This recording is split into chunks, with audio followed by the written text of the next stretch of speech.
She began her career acting in the small neighborhood theaters of Chicago before entering the New York theater scene of the late 80s. Television soon beckoned, and audiences began to take notice when she joined the cast of The Drew Carey Show as Carey's girlfriend, Nikki. But it has been as Dr. Addison Montgomery on both Grey's Anatomy and Private Practice that she has truly captured the nation's attention. Outside of acting, she is just as busy. As a businesswoman, she has launched her own fragrance called Boyfriend. As an activist, she is a spokesperson for the Narcolepsy Network, served on the board of Planned Parenthood, and is working with the Ocean Conservancy group, Oceana. Hello, I'm Ernie Manouse. Coming up on Interviews, our conversation with SAG Award-winning actor Kate Walsh.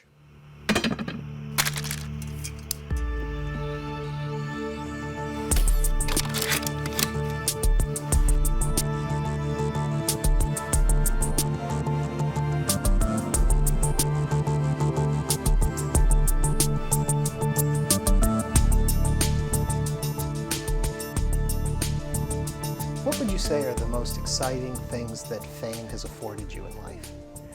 Wow. I guess the ability to speak out about things that I care about. You know, there's better access to, other projects, and but really, I think more freedom, probably. I mean, and then in some ways, less freedom because, of course, you're more public, and people sometimes recognize me or take pictures of me as soon as I open my door in the morning to pick up my paper. Was it what you expected it to be? Was success, I know you had worked for many years as I'd say, a working actor. Yes. And then big time success hits, big recognition. Was it what you expected it to be like? No, I think that you can never anticipate it. We have this idea, but that was never the goal, I guess. I just was always thinking job to job, as you say, as a working actor, and there is this whole village of us that are quietly working, and but not on hit television shows or movies. So I was really gratefully and happily working. I was just going job to job, which is what you do as an actor. You're freelance and, kind of a gypsy. So suddenly you get this great opportunity, or I got the great opportunity of Grey's Anatomy, which again was couldn't have been planned. I was supposed to do, 8 episodes. Or 5 episodes, and then be done. And I had another pilot that I was shooting for ABC, a half-hour sitcom, and it was like, well, this was really fun, and Grey's hadn't even aired, and then, of course it did, and then my pilot didn't go, and they asked me to come back as a series regular, and then it was a huge hit. We couldn't have anticipated any of it, and or any of the stuff that it brought with it. So timing-wise, you came in about the 6th episode, right? You came in a little ways after the Yes, beginning. episode 8 I came in on. But the show hadn't started airing, so you had no idea the success you were walking into. No, and the first episode was their last, the last one that they aired, I believe, of the season finale, because they started it. Yeah, but when I came in, they didn't have a name. They kept changing the name, even at table reads. At one point, it was Complications. Then it was Surgeons. I was like, let's stick with Grey's Anatomy, people. I'm just saying, I have a feeling about it. It's catchy. Could you tell, having worked in all the television work you had done before, could you tell that in the script it was something special, that this would resonate? I felt it was something special, but here's what I'll say about that. I always feel like they're all going to be the one. And you have to believe that. I mean, unless I've never been a person that's just taken, all right, I'll take a clunker or whatever. Okay, I just need a job. I've always needed a job, but I always found something that I really liked. So, but we always, I think, believe, right up until you're fired, or they're like, it's not going. I remember I was doing this show called, I could say it, Men's Room, because we never saw the light of day. We shot 6 episodes, it was for NBC, and it was John Cho, and this guy Scott Cohen, myself, and a couple other people. And we're like, yes, and we're shooting that 6th episode, and it's our dinner break, and the producers come in, and we're like, and all we're getting is positive reinforcement and strokes. The network loves you, everyone loves it, I can't wait. And they're like, yay, and they come in to give us our pep talk at dinner, no, you're fired, it's done. We're gonna finish taping, and then you gotta pack your stuff up. You're like, what? You say that, though, that they tell you it's great, it's great. Do you That's get to exactly a point where you stop believing what they say? When does the realization hit that that's what they say to everyone? Yeah, it's a strange kind of schizophrenia, though, because you have to believe it because you're doing it. You're like, right. But then you also have this cynicism of yeah, right, I don't believe anybody. So But with Grey's, I will say, I remember it was kind of like going into, Heart of Darkness or something when I got there, because again, they didn't have a time slot. They had been shooting for several months. They were on their 8th episode. The network kept changing the title. It was all like, they're like, we don't know how long we've been here. We don't know what's happening. And I was like, hey guys, this seems pretty good to me. And then we were showing episodes during lunches, like to kind of keep morale up. To show it to the cast and crew. Look at this. Hey everybody, this exists. So I would go and I went to watch it and I'm like, this is really, really good. This show is amazing. And so I was actually really sad to leave, like to finish my little run there. I was like, wow, I would love to be a part of this show. Yeah. And even though it hadn't aired yet, so. Yeah. Okay, take me all the way back. So you're the 5th of 5 children? Yes. I'm the youngest of 5. Do you think that being in a group of that many children makes you want to perform, to stand out, to be recognized? I think maybe, because I have a lot of friends that are the youngest of big families that are performers, or they're like, a lot of them are, it seems like only children or the youngest. There's a lot of us, the youngest of, 5 or 7 or 4 or whatever, that, yeah, I think you do. You have this need to differentiate. But I don't think it's conscious as a kid. You're just like, I think or you're either left a little to your own devices because the parents are like, look, I've done this 4 or 5 times. You're cool, right? All right, I'll see you when you're 15 and you need to drive my car and get into an accident and our insurance will go. So yeah, but I was also my parents were divorced when I was young, so I also kind of had this only child experience as well in a way. So I sort of like left to go and amuse myself and make things up and. Find something to do, as my mom would always say. Was it acting per se, theater, film? What was it you wanted to do? Well, I used to watch old movies with my mom. We'd watch the $1 Million Movie. That was like our little ritual. And I was obsessed with old movies, black and white movies, and had all these crushes on, dead movie stars. Gary Cooper, Spencer Tracy. But I was like, this is amazing, and was really caught up in the stories. And musicals, too. I loved musicals, and Gene Kelly, and I was just obsessed. So I thought, wow, that would be great to do something like that. But I started doing theater, children's theater. That's what I did. I did plays in school, and did children's theater, community theater, and A little side note, your 2 brothers are also filmmakers, right? My one brother is, my one brother, Joe. He's made a feature. We both worked together in a short film, and he's writing and continuing. He works in the industry, and So is it something in the family blood to be there? Maybe my sister acts a little, and then maybe. Well, my grandfather, my Italian grandfather on my mother's side, he was an actor. He was in the first production of Damn Yankees on Broadway. Really? Like way back when. Yeah. And he would sing opera, light opera. So there was definitely, he was a performer, Before we leave too much of the way back there, I need to know, so Dairy Queen, huh? Yeah. Dairy Queen. Favorite Blizzard flavor? Anything? Jeez, I was a very simple taste, and I still have them. I was never into the Blizzards. I mean, I was like, it was actually a newer thing that they were just starting the Blizzards. I was like, cool, I made a lot of Blizzards, clearly. Could you serve it upside down without falling out of the cup? It was all very complicated. But I was a simple, vanilla cone girl, small vanilla cone, still am. Chocolate dip, maybe? Maybe chocolate dip if I was really feeling, crazy. Yeah. Or the sprinkles, the crunchies. Yeah. My friend's father owns a Dairy Queen, which, when you're a kid up until really now, that's kind of like the jackpot. Like, you own a Dairy Queen? Let's go. So I was like, I can't wait to work there for like $1.90 an hour. This is awesome. I can eat all of this stuff as much as I want. So and get. How quickly did you tire of ice cream? It took a while. Oh, it took a while. We still ate every day, like little baby cups. Yeah. Crazy. Okay, so when do you go to Chicago? Where does Chicago play into this for the theater scene? I grew up in Northern California in San Jose, and then we moved to Tucson when I was 11. And I went to school there and went to U of A, and I was an English major, actually, until I stopped because that was my attempt at being practical and not being an actor. I was like, well, I'll be an English major. That'll be really, I'm sure I'll do something with that.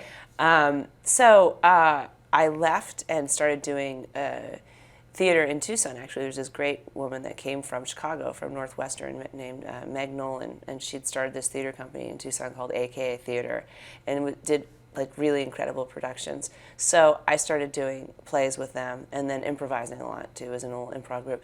And then I auditioned for the Midwestern Theater Conference at Webster College in Missouri, and then I got this great summer stock gig in Oxford, Mississippi, called the Festival of Southern Theater. It was all 3 plays in rep. They were all new playwrights. It was amazing. Yeah. But before that, I knew I wanted to move. I was ready to go to a theater town. So it was either Seattle or Chicago. I had friends in both places, and I went to visit Chicago before I went to do the summer stock, and I fell in love. I was like, this is great. I can, I was too scared to move to New York for sure. I was like, no way. And then I had a play to do when I moved to Chicago. I did Happy Birthday Wanda June, the only play that Kurt Vonnegut ever wrote, and he actually came and saw it.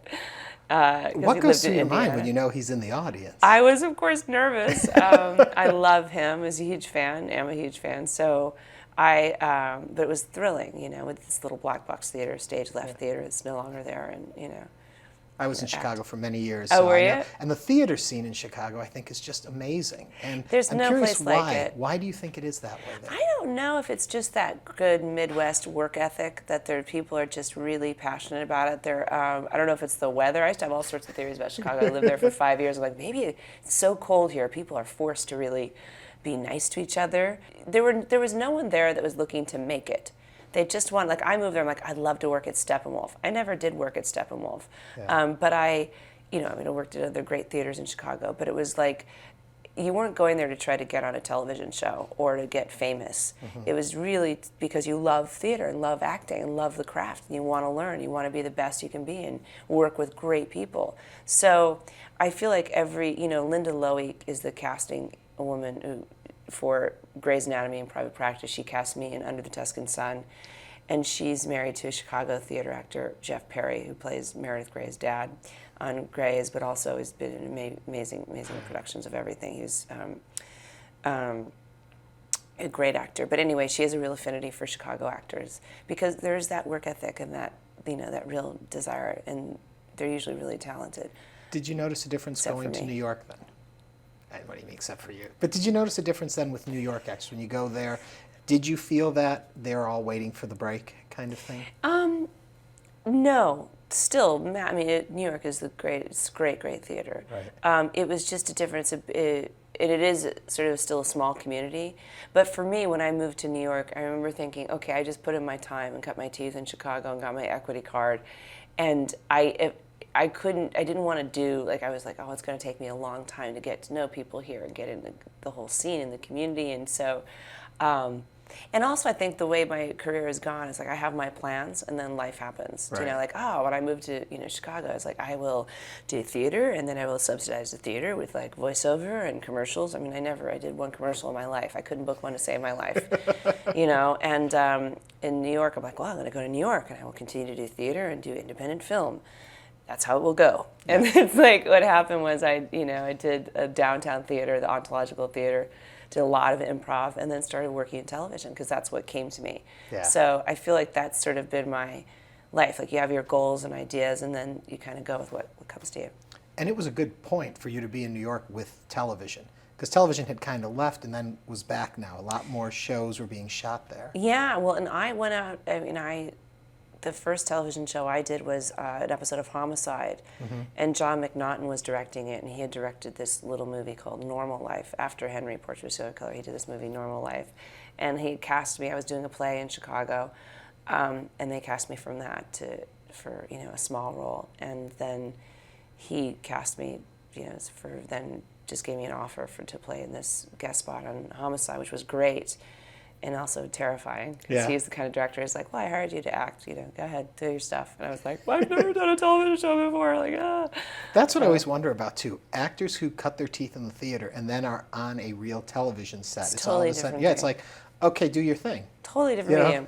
And also there's a huge difference between half-hour sitcoms and hour-long scripts. And I literally didn't know until someone said, hey, sweetheart, sitcoms are double-spaced, and hour-longs are single-spaced, because I was like, and that doesn't bode well, because I'm like, it wasn't funny. I didn't think it was funny, so. But it was it's a whole new skill. And then you did Henry, Portrait of a Serial Killer 2? That's right. You Part got the two. sequel. Uh-huh. I didn't know there was a sequel. Yes, well, it's a little known fact. It was really powerful. Yeah, was it? It was really fun. It was like, my first big role in a movie. Yeah. Much to my mother's chagrin. She's like, Terry, what? Can't you do something more wholesome than a serial killer film? Yeah. I just moved to New York, and I moved back and slept on someone's couch to go do that movie. But Chuck Perrello directed it, who's actually really great, and he was John McNaughton's assistant and then protege, and then started making, and he made a bunch of kind of horror films. Tell me about hitting the Drew Carey show. When you got there, what did you think was going to happen? That was a real, kind of Hollywood moment, because I had gone on tape from New York, which that's how I got most of my work. I was working all over. I was traveling a lot and shooting in Chicago and shooting in LA, going back and forth. But I had put it on tape in New York for the casting director, and then they called. They said, "Okay, get on a plane. You're going to go meet Drew Carey and read with him and Bruce Helford, who is the creator and showrunner. And if you get it, you're going to start work immediately. If you don't, you're going to come right back home. So if you get it, you're going to be on for a year." I was like, well, what do I do? I mean, they're like, well, either pack your bag for a night or for a month or whatever. So I, hedged my bets and packed for a month and got the show, got the job. So that was really exciting and terrifying. And I remember right before I was going to do the first taping, and Jerry Cohen, this guy is great, was directing it. Directed a lot of Drew Carey, a lot of sitcoms. And he turns to me right before, and there's the studio audience there. We're about to do my first, big sitcom taping. And he says, he turns to me, he's like, "Oh, you know how to hold for applause, right?" And I'm like, "Yes, I do." Like, yes, thank you for that vote of confidence right before I go on. But I remember my heart was pounding. And there's moments in life where you remember how nervous you were. And that was like one of the most nerve-wracking things before I made my first entrance. I read something, I'm going to slaughter this quote, so I apologize, but Grant Tinker's son, who directed Private Practice Pilot, Mark Tinker, he's our executive producer and directing said producer. You have the skills and talents of Mary Tyler Moore in the comedy, but you add to that all the drama too. Oh, that's really nice. I call him my work husband. Yeah. He's sort of paid to say that. Well, that's very kind. And and this is sort of a strange thing that I really had I've done both. In Chicago, I took like one class at Second City. I did some, I went to Improv Olympic and Annoyance Theater, these other well-known comedy theater institutions in Chicago. But I did a lot of mostly straight theater, trained at the Pavement Theater Workshop. I did Shakespeare Rep and very, very serious, heavy drama plays. But I always did comedy improv and a lot of sitcoms in half hours. So it is kind of odd that I ended up as a serious doctor on a television show. But, Shonda writes a lot of great comedy in her stuff too. But yeah, I definitely, I miss that. Is it hard to make sure when you deliver, especially in a drama, when there is humor, not to play it too broad? Is there a balancing act that you're aware of? I think so, and I think it helps when when it's in the writing. It's usually in the writing, so there's not big jokes or it's really it's more subtle, and I really like it. I mean, as much as I love half hour because it is the closest thing to performing live you are in front of a live audience, and you get laughs and it feels more like theater, like you do a little play every week, and there's something really satisfying about that. I love the subtlety of a single camera show. Yeah. Yeah. You have all of this work. You're doing the show. Yes. And you also decide to start a perfume company. Why not? Why? I know. I'm crazy. Because it's not just, your name wasn't just sold, you didn't sell your brand. No, I didn't license the You deal. actually are I started involved. a company. I think that this is how things have happened with me. Like I'm working on a film for next hiatus. This company, when something comes and won't leave me alone, because I think I'm kind of lazy by nature. I work this job on Private Practice, which is about 70 hours a week, and then press and all the stuff on top that goes with that. But when an idea won't leave me alone, and you're like, okay, I have to do something about this. And the this idea for this fragrance, Boyfriend, wouldn't leave me alone. And so I decided to actually kind of do it. And it was this concept I had of, and it was actually born out of a breakup with my boyfriend, and I missed him. I missed his scent, and I was shopping in New York, and I I thought, oh, you know what, who cares? I'm going to go get him. I'll go to the men's fragrance counter and just get a men's fragrance. I don't have to have a boyfriend to have a boyfriend scent. And the little bell went off. I thought, what a great idea that would be for a fragrance, boyfriend, like boyfriend in a bottle. Like, who doesn't like that? What girl wouldn't buy that?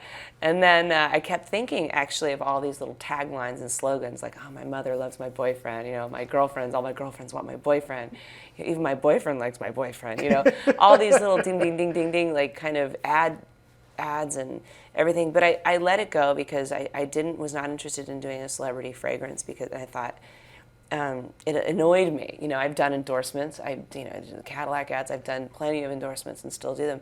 But I always thought, oh, it's so weird to me that somebody just puts their face next to this and we're supposed to buy it, even though that's kind of how it all works, and for good causes and right. That's kind of how it works. But I had no interest in it, and there were so many out there. I mean, there's 1,200 fragrances in the market. There are 1,200? Yeah. Wow. Yeah. So then how do you know yours is unique? I think it is. Yeah, I think it is. Anyway, no, Is it like a fragrance clearinghouse where yeah, they tell you, like, sorry, that one's already taken? No, you mix. I mean, that's the beautiful thing about it. It's all subtle, and it's all very individual and personal, and it's pheromones and what you respond to. And olfactive memory is one of the most powerful sense memories, you know. I mean, you smell, whatever, chocolate chip cookie, and you're immediately transported into your childhood and remember a very personal moment in your life. And it's the same thing with fragrance. So anyway, I went and I couldn't, the idea wouldn't leave me alone, essentially. And the boyfriend who inspired the whole fragrance was actually a business guy, and said, here's how you do it. Don't do a license. Because I really, and also I'd seen friends that had ideas and products and stuff, and they licensed it, and they had no creative control anymore or input. Right. And that was really important to me, because I feel like the story of the fragrance is really what it's a huge part of it, and connecting with women. And I feel like I know how to do that, and I wanted to do that. It was important to me. I enjoy that. You know, it's part of the reason I enjoy being on Twitter. I love being able to talk to my ladies. You're quite the social media person out there. Well, From your video blogs and your website and your Twitter, you keep in touch. I'm keeping in touch. I mean, I also have a really great digital guy, this guy Luigi Picarazzi, who helped me develop. You know, 2 years ago I didn't have any of this. You know, and Amy Brenneman and Shonda Rhimes were like, "You have to start Twittering." I'm like, "No, that's weird. It's the end of Western civilization. I'm not going to do that." Then I'm like, cut to, "Oh, hey, well, now I'm eating a sandwich. What are you doing?" You know. So does it surprise you what the fans are interested in?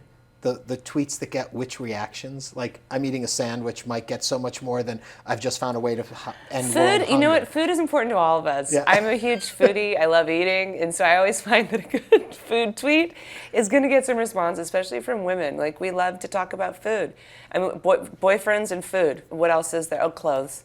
Back to the fragrance for a minute. What I'm fascinated by is home shopping. And how that's still such a force out there. And I think a lot of people don't recognize how strong and influential that is. 95 million people tune into HSN a year. It's like huge. Yeah, crazy. And you sold out your perfume. You went on the first time and sold out, not expecting it to be. Sold out in about 20 minutes, which was awesome. And again, but when I was coming up with the concept, which is the combination of masculine and feminine, it's a men's scent sort of faded on a woman's skin, so it's got the florals and it's got these other notes. So, there's sandalwood and a little bit of patchouli, not enough to smell like you've been to a Grateful Dead concert, but just a little bit, and then a little amber and vanilla, and so it's got that nuzzly kind of thing that I was looking for. I was trying to put in this bottle, but the concept and the story are what really I wanted. I knew I could talk about that on HSN. And we sold it in the room to HSN and Sephora, because part of my deal with not doing just a traditional licensing or royalty deal, like a celebrity fragrance deal, is that I was like, this is a story that I want to tell continually, like I would private practice or a weekly serial, that I want women to interact with, and that I will be sticking with the brand and creating. There'll be more boyfriends to come, but really kind of staying with it day in, day out, week in and week out, and connecting with women and getting a dialogue going. Do the boyfriends have names? Is there something into that, or is it all just a product? No, we had thought about that, and I thought, you know what, some people might have a negative connotation with, Steve. I don't know, no disrespect to the Steves out there. I think you guys are great. But, somebody like, Steve. Like somebody said, name it Chris. Chris's are jerks. I was like, I know a very special Chris, and he's not a jerk. But yeah, but people, so I was like, no names. Like, I did put it in the design of the bottle, which is custom. I put sort of in this ghost writing on the back, this kind of translucent writing, all sorts of men's names.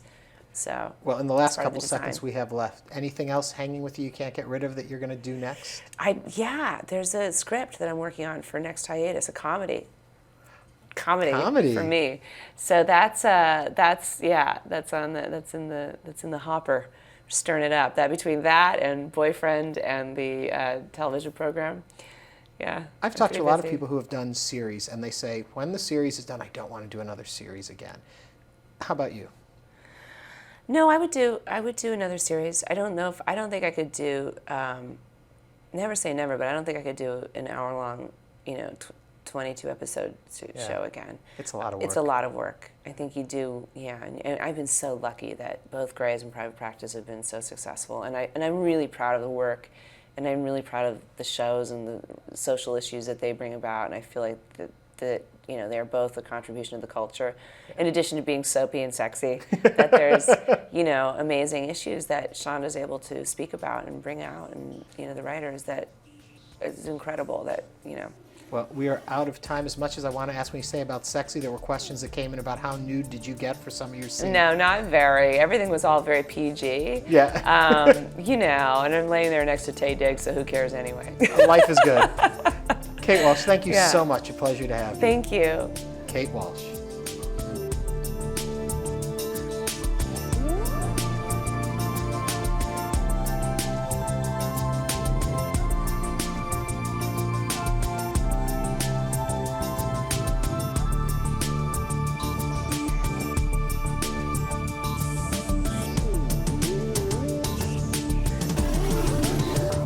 To order a DVD of this or any episode of Interviews, please visit HoustonPBS.org.